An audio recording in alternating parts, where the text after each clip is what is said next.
पर एक स्वामी विवेकानंद नाम के एक गुरु रहते थे।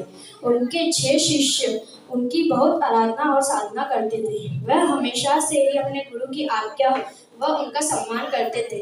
वह 6 ही गुणवान और गुणवत्ता से भरपूर थे। एक दिन अमर नाम के शिष्य ने गुरुजी से कहा, गुरुजी ने अपनी आंखें धीरे धीरे खोली और गुरुजी ने अमर को कहा, क्या हुआ शिष्य? अमर ने कहा, गुरुजी कल हमें वन भ्रमण के लिए निरंजनपुर गांव जाना पड़ेगा और वहां जाकर विद्या लेनी पड़ेगी। तब गुरुजी ने कहा, इसलिए हमें अभी ही निकलना चाहिए क्योंकि रास्ते में बहुत जीव जंतु और अन्य प्रकार के जानवर मिलेंगे। तब यह सुनते हुए गुरु उठते हैं। गुरु को उठते हुए सम्मान देखते हुए सभी शिष्य उनके साथ उठ पड़ते हैं। गुरु धीरे धीरे चलते हुए, उनके पीछे 2 शिष्य, उनके आगे 2 शिष्य। गुरु घूमते एक गांव में जाकर पहुंचते हैं। गांव में जाते ही अमर और दीप नाम के 2 शिष्य एक दूसरे से बात करते हैं कि देखो कैसा गांव है जहाँ पर गुरु के बैठने की व्यवस्था भी नहीं है। तब अमर कहता है कि कोई बात नहीं, आज हमें यहीं पे बैठना पड़ेगा। गुरु अमर से कहते हैं, अमर तो ऐसी कोई बात नहीं है, हमें ऐसे ही लोगों के मन में जागरूकता फैलानी है कि जो धर्म और भाषा, हमारी संस्कृति की इज्जत ना करते हुए गुरुजी ना बिना सोचे समझे वहीं पर बैठ जाते हैं। उनके साथ सभी शिष्य बैठने लगते हैं।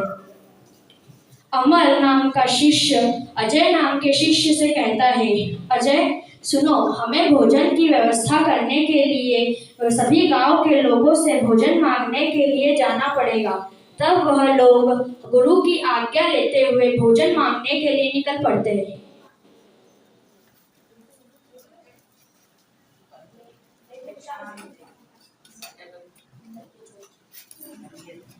वहाँ के गांव के लोग उन्हें भगा देते हैं, यह कहकर कि हमें कोई गुरु का सम्मान नहीं करना है। वह दूसरी जगह भी जाते हैं, लेकिन दूसरी जगह से भी उन्हें भगा दिया जाता है।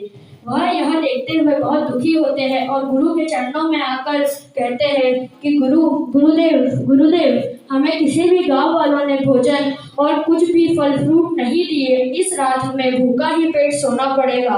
यह देखते देखते सूर्यास्त होने लगता है और सभी शिष्य गुरु के पैर पड़ते हुए वहीं पर लेट जाते हैं। अगले दिन मुर्गी के बांग से सभी शिष्यों की नींद खुलती है। अमर नाम का शिष्य सभी शिष्यों को उठाता है कि उठो भाई उठो, सुबह हो गई है। अमर यह देखता है कि ये क्या। अमर अपने दीप नाम के एक मित्र से कहता है, दीप सुनो, ये गुरुजी कैसे हैं, रात भर सोए नहीं क्या? तो अमर कहता है, नहीं, ये तो बहुत तपस्या में लीन रहे, रात भर नहीं सोए। अपन सब सो के उठ गए तब भी नहीं उठे।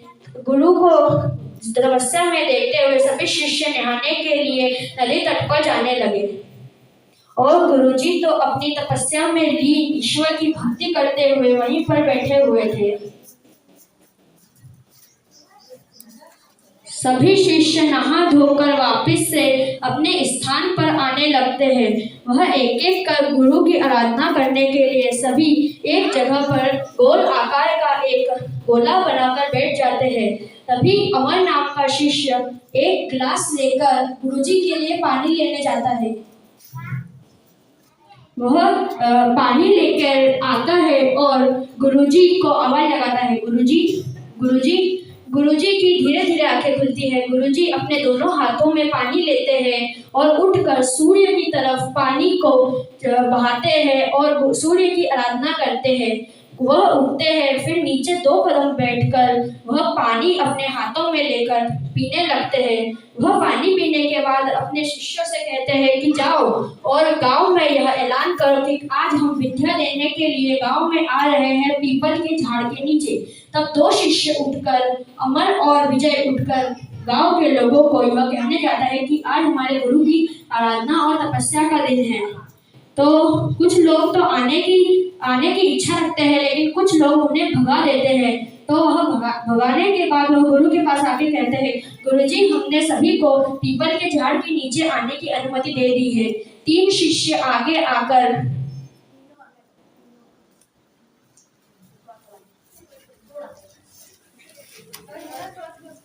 कुछ शिष्य और कुछ गांव के लोग आगे आते हैं। गुरु सबसे पहले सभी को ज्ञान की यह बात बताते हैं कि हमें कभी भी किसी जीव जंतु और किसी भी चीज के अन्य प्रकार के जानवरों को हत्या नहीं करना चाहिए, ना ही अहिंसा करनी चाहिए, क्योंकि अहिंसा प्रबोध होते हैं गुरु। क्योंकि जो गुरु हमें सही राह दिखाते हैं वही होते हैं सच्चे ईश्वर। और इस दुनिया में सबसे पहला गुरु है अपने माता पिता और दूसरे गुरु है अपने टीचर्स एंड सर्स।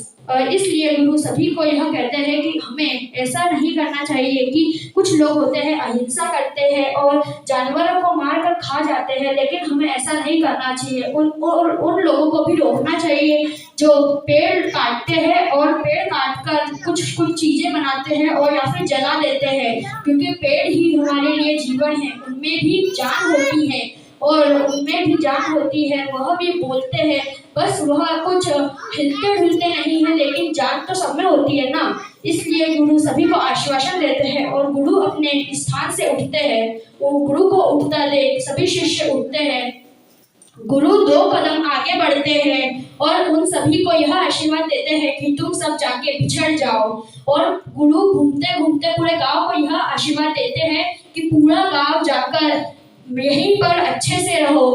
पर गुरु ने ऐसा इसलिए किया कि उन सभी जो लोग उनके संस्कार में आए थे उनको आशीर्वाद इसलिए दिया क्योंकि जो लोग अपने देश भक्ति संस्कृति से प्यार करते हैं वह दूसरी जगह जाकर भी संस्कृति और प्यार ही फैलाएंगे, और जो लोग अपने धर्म और संस्कृति की इज्जत ना करते हैं वह लोग दूसरी जगह जाएंगे तो वह गंदगी ही फैलाएंगे। इसलिए गुरु ने गांव को यही रहने का वरदान दिया और उन लोगों को बिछड़ जाने का।